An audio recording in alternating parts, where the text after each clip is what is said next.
Welcome to Tossing Grenades at Windmills.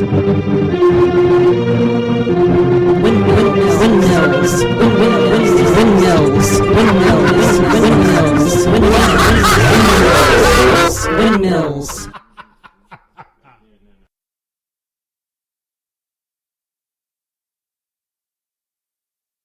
Hi, my name is Matt Franklin. Tom's mic has died a horrible death, and he's asked me to take over for him for the podcast for a little while. We were introduced through our mutual friend Andrew. Thanks, Andrew. Double Down, Double Dead, Part 2 by T.C. Ricks. Author's note. This was written for an anthology that, alas, will now never take place. In the universe of Fiona Skye, who has recently done a fantastic job editing T.C. Ricks' novel Grenade Man vs. the Zombies. This story is set in her Night of Revelations universe. The bar at the Electric Albatross was full of eccentric characters in the wee hours of the night. By day it was truly boring, but Reiki wasn't going to come during the day, was he? Plus, nights in Ohio were getting colder, so if he stayed awake here, he could sleep during the day. Recently, he'd been camping out on the roof of a building next to the courthouse. Harvey enjoyed the irony. What he did not enjoy was being a minor celebrity among a crowd of misfits, like the idiot who sat across from him. So, I'm totally a lizard man. You don't look like a lizard man. He took a sip from his Jack and Coke. He had to sip at least once every 5 minutes or the bartender complained. He had to order at least once every 90 minutes or they noticed he wasn't drinking much of anything. He wanted to look and think good for Reiki when he came back, which meant keeping cool and alert, and also not getting thrown out of the bar, which is why he was talking with the lizard man. That's part of the curse. The guy stuck his tongue out, lizard-like. So you want to look like a lizard? Are you kidding? Of course I do. You know how much preternaturals that get on TV are making these days? Being first can make you famous, and there are no famous lizard men right now. No, that's true. But when we get the curse lifted, we're going to freak people out. That's why we want your help. My help? Harvey nearly spit out his drink. Everyone knows you, dude, and in the community, we all know you're trying to get help from the vampires. If you pull that off, you're going to be famous. We could use that kind of fame. The lizard man patted him on the back. Let's pretend I'm open to the idea. He wasn't, but this was his life right now. Do you have any proof at all that you're actually a lizard man? Sure I do. The lizard man handed Harvey a scale. What is this? It's one of my scales. It looks like it came from an iguana. Well, it's mine. The lizard man seemed insulted. Uh-oh, time for a distraction. Another drink, please, barkeep. The lizard man immediately calmed down and smiled. Allow me, friend. Harvey was hardly a man to turn down a free drink. Another night had passed. At the awfulness of dawn, maybe he was becoming part vampire. He stumbled out of the bar. He walked toward the nearest highway bypass, where he kept his gear and set to work. Cars pulled up, and he stuck out a baseball cap, begging for money. Turns out being famous-ish is good for the begging business. More than a few folks slipped him a 20. He hated it, though, and tried to stop once he had enough money for food and another round of drinks at the Albatross. What really alarmed him, though, was the fact that if he wanted, he could earn more money than a regular job. It was tempting, very tempting. But Harvey wanted a life now. Mexico had been bad enough. He wasn't going to restart the cycle here. The sleek but dented muscle car pulled up with the tinted windows once he was wrapping up. It just sat there for a minute and a half, motor running.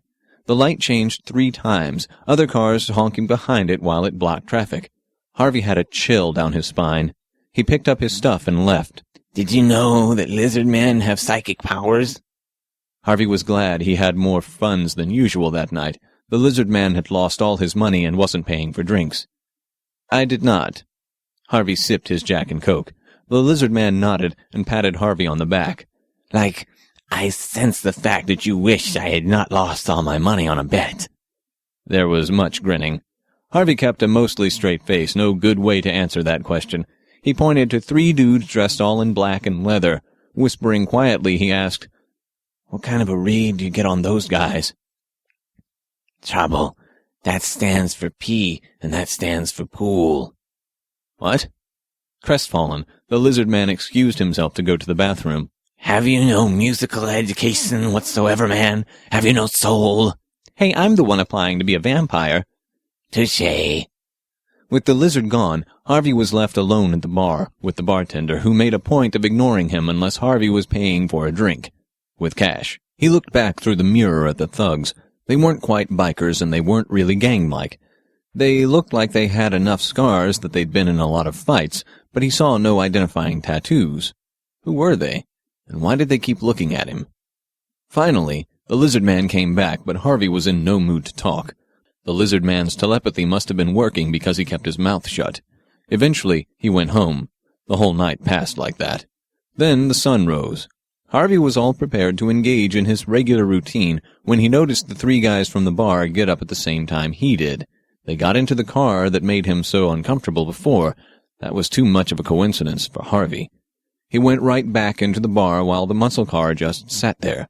He had left over 15 messages before someone called back. It wasn't Ricky. Hello? Yes. Harvey tried to keep his voice calm. I have 3 questionable individuals who are stalking. You do realize that Sir Rakish is a vampire, and that he sleeps during the day, do you not? The voice on the other end was cultured, female, European, and highly indignant.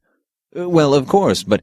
And you do realize that, contrary to all logic, the Duke is actually hearing your ridiculous appeal.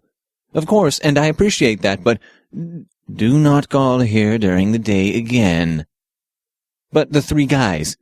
The female spoke slowly as she would to a child. They're probably hunters. Call the police. Harvey wasn't really keen to call the cops. Dead people didn't vote, and cops were not keen to help someone who the state didn't think worth helping, especially a homeless deadbeat dad. No good could come of this, so he waited. The car waited. The bartender let him sit as long as he had money, but that eventually ran out. This gave Harvey a brilliant idea. He looked at the bartender. I'll be honest, I'm out of money. So leave. The bartender's voice was neutral and surly. There are 3 guys outside who want my head on a platter. Can you call the police? Not my problem. Report me for vagrancy? Harvey didn't want bad blood. He could eat in jail. He slid his last $5 to the bartender, who took it, eyeing Harvey suspiciously the whole time. Finally, the bartender put down his dish rag and called the cops. Harvey had never been so glad to be put in the back of a police car in his life. 6.5 hours later, while Harvey sat in the general holding pen with people who, honestly, didn't seem that much better than the 3 hunters who had been sitting outside the Albatross, a large donut gobbler walked up to the bars and tapped the wall with a stapler. Hey, Squeal, someone bailed you out. Come here. Donut Gobbler pulled back the door, and for a moment Harvey was sure there was going to be a mad rush for the exit by all 25 miscreants inside, but strangely nothing happened. Probably Donut Gobbler's gun and their own lack thereof. Harvey grabbed the towel-sized blanket they had given him and headed out. After dropping the towelette in its appropriate receptacle, Harvey followed the nice man as he waddled outside. Behold the great Kazoo. My name, the great Kazoo said, is Austin Otter. I'm a wizard. Kazoo wore a gray and brown $1,000 suit that went with his $100 haircut. From 10 feet away he looked just like any other lawyer. From 5 feet away he looked like a Ripley's Believe It or Not refugee, with hundreds of very subtle things that bespoke weird. The lion head cane with insect compound eyes, the numbered tattoos on his wrists, or the Eiffel Tower tie clip. Donut Gobbler made a sign of the cross on his chest and swore to himself. Kazoo ignored him. I have a proposition for you, Mr. Squeal. Nice to meet you too, Mr. Otter. I'm fine, thank you, and yourself? Kazoo also ignored Harvey's attempts at polite conversation. I paid your bail, and I am prepared to pay more. I'm glad to hear it. I hope your aunt gets better. After Kazoo looked totally lost, Harvey decided to refocus things on the pay element of the situation. What do you want, and what are you paying? Straight to business, a man after my own heart. Kazoo grinned and wrung his hands with glee. I want 7 drops of blood, your blood. In exchange, I will give you a charm to protect you from the hunters for 10 minutes that are after you, and $5,000. Harvey wanted to ask lots of questions like how Kazoo knew about the hunters, but instead he asked the only one that matters. "Won't that give you power over me?" "It would, but I give you my solemn word I will not use it to harm you. A wizard's word is his bond." Harvey had no idea on that front. If his mechanic told him his corroborator was broken, Harvey wouldn't know either. What was very real was the $5,000 in Kazoo's outstretched hand. That was real enough for Harvey. "Deal." Harvey took the cash and shook the bastard's hand. They were waiting for him at the restaurant. Once he got off the bus, he saw the car. Now, though, he had more than enough money to wait until he knew if Reiki was going to do him a solid. All he had to do was make it inside of the bar. He walked slowly at first, but then made a mad dash for the door. It wasn't enough. One got in front of him, and two got behind him. After a quick tackle, they held him down on the ground, and despite his attempts to get away, couldn't muster the strength. He shouted for help, but either no one in the bar cared, or they couldn't hear. Harvey suspected it was a little of both. Invulnerability wasn't all it was cracked up to be. To start with, the bullet still stung like a son of a bitch. It was like his skin was made of Kevlar, but Harvey could still feel the inevitable bruising underneath. But the force from the impact knocked the wind out of him and knocked him flat on his ass.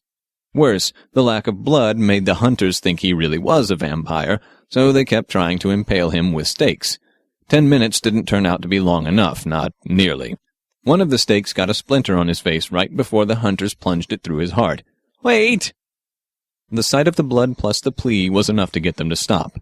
The leader, or at least the tallest, finally said the first words Harvey had heard him say. "What?" $5,000. That got their attention. They didn't stake him. They didn't try to kill him. "I've got $5,000 in my back pocket." They checked. They took the money. "Thanks, vampire." The leader lifted the stake again. "I'm not a vampire, and I can get you more money." They paused again. "You have 24 hours. They left, brave defenders of humanity that they were. One by one they slinked into the muscle car and drove away. Apparently $5,000 was worth more than their convictions. Harvey was waiting for the phone call when the lizard man walked in. He still looked human. "Any miraculous transformations today?" Harvey said. Lizard man smiled sardonically and shook his head. Harvey said, I know a wizard now. Maybe I could put in a good word." Lizard man smiled a toothy grin, and could almost imagine alligator teeth there. "That would be great, motherfucker. My wife is going nuts. Got his number?" "As a matter of fact, I motherfucking do." 5 minutes later, we called up Lord Kazoo. 15 minutes later, Lord Kazoo was there in the flesh. Same style suit, different color, red and white. Maybe he was celebrating a new baby. "Ah, Harvey, so glad to see you. That blood worked fantastically." Harvey nodded. "Great. I was wondering if you could do a spell for my friend here. Could you help return him to his natural form?" Lord Kazoo got a rather sour look on his face and puckered his lips. "Perhaps I am not the man to cast the spell for you, but the 1.2 million I am prepared to pay you for a pint of your blood, I am sure that you can find the right man for the job." The entire bar fell silent. Really, really silent, like the opposite of the lizard man being in the room kind of silent. Finally, after a minute, I asked, yeah, I can do that, sure. But just out of curiosity, what do you need it for?" That had been a mistake, but it was too late now. Kazoo began to babble.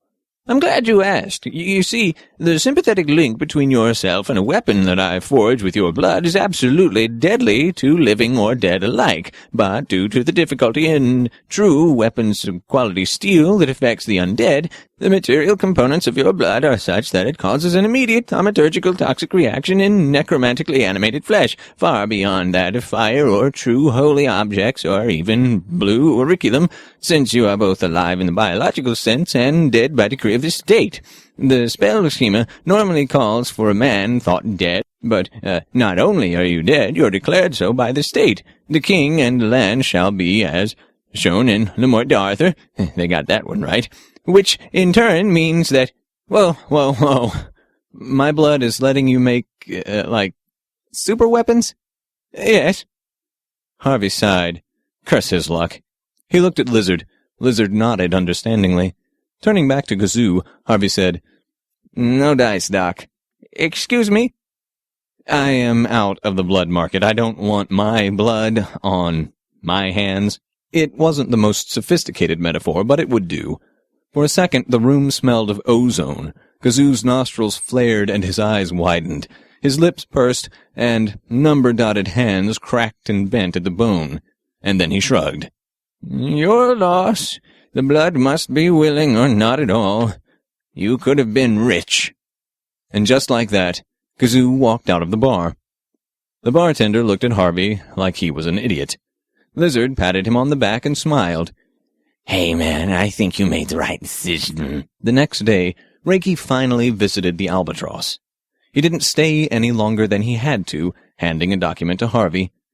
The Duke has decided to offer you status as a vampire for purposes of the United States government.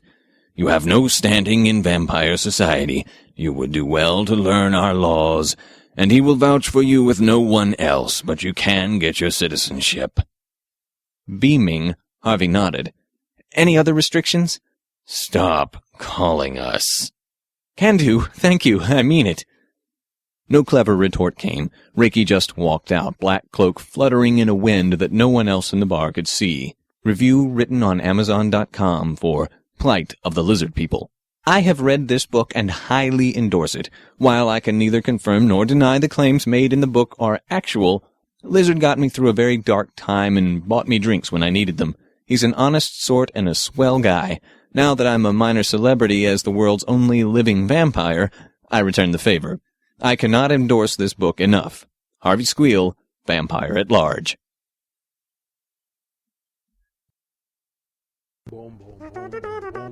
This has been the Tossing Grenades at Windmills podcast. I'm Thomas Ricks. Music by Melanie Ricks. Voices by Skip Huffman and Josie Bergen-Lawson.